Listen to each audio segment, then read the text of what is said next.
Namaskar students, I welcome you to the class Principle and Methods of Yoga Education. In my last class, I taught you on purpose of yoga education, difference between purpose of yoga and purpose of yoga education, and importance of yoga education in personal area and areas of education, medicine, armed forces, police, sports, industrial and organizational. Today we are going to talk on various aspects of yoga education, and we are going to cover the aspects of yoga education in three manners. The aspects of yoga education in context of sources, aspects of yoga education in context of modern education, Bloom's taxonomy, and aspects of yoga education in terms of the theory and practice. So let us start with the first, the aspects of yoga education in terms of the yoga sources. Basically, there are three sources of yoga called Vedanta, yoga philosophy, tantras, and agamas. The Vedanta means the end of the Vedan. It includes Upanishads, Bhagavad Gita, and Brahma Sutra. There are four schools of yoga Vedanta. These are Advaita Vedanta, Dvaita Vedanta, Dvaita Vedanta, and Vishishta Dvaita Vedanta.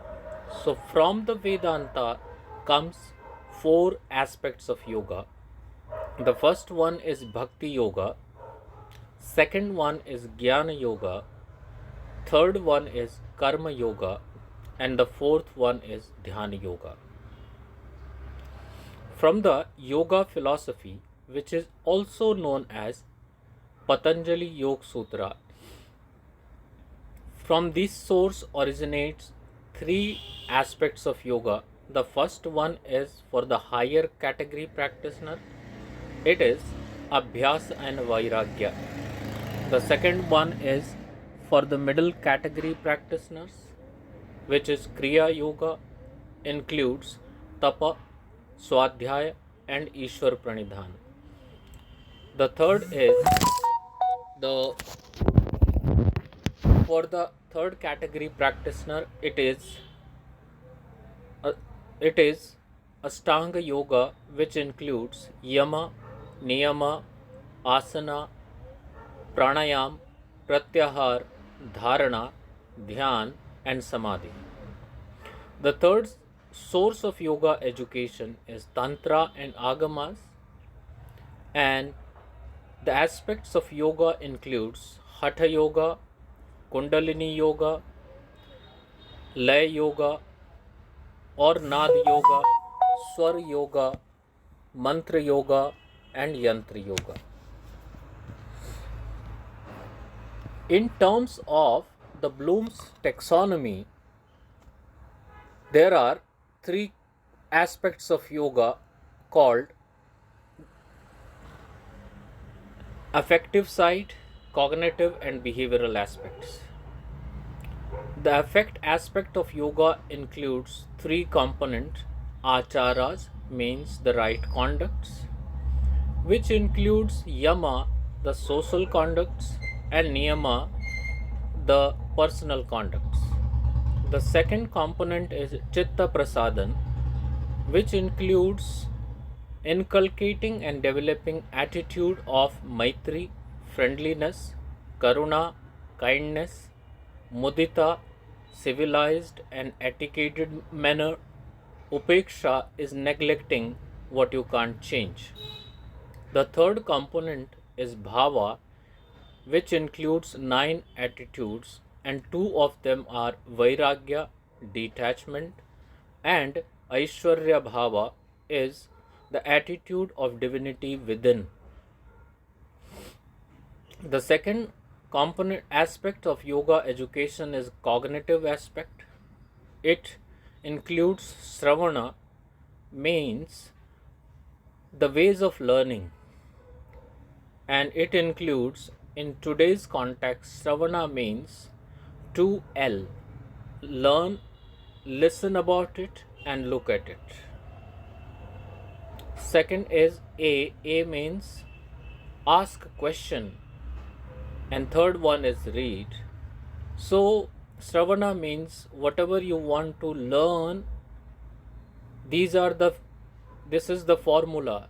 It leads to proper knowing about a thing, about a person, about an environment, or anything. The second component of cognitive jnana is reflection. So how do you reflect is to actively bring the whatever you have learned in consciousness, raise doubt and ask question about that information or learning, and this way the information you have learned becomes your knowledge. This manana also includes doing, then start doing and experiencing. The third component is nididhyasana, which means continue reflection and practice. So, in other terms, the cognitive aspect of yoga education is knowing, reflecting and doing, and being. The third aspect of yoga education is behavioral education. It includes duty, the duty toward yourself, and duty toward the society. Our duty toward ourselves includes lifestyle changes we need to adopt about the right food, right recreation, right thinking, right conducts, right behavior, right exercise, etc. And then comes the discipline. See, the discipline is about using your resources, limited resources of time, energy, and attention toward fulfillment of your needs as well as the goals. The third aspect of yoga education is what we call, in terms of the theory and practice. In terms of the theory and practice, the aspects of yoga includes 10 common principles of yoga, the principle of yoga practices, and literature specific or tradition specific principles.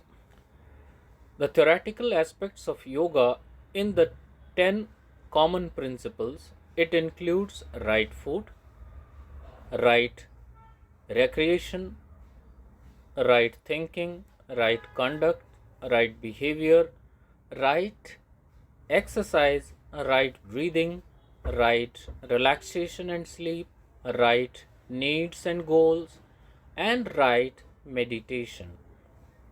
The principle of yoga practices includes what to do, why to do, when to do, where to do, how to what extent to do, etc. The principle of literature or tradition specific principles are specific. For example, one literature of yoga is Narad Bhakti Sutra. It consists of 9 steps as well as 9 means of bhakti or devotions. So that is a literature specific principles.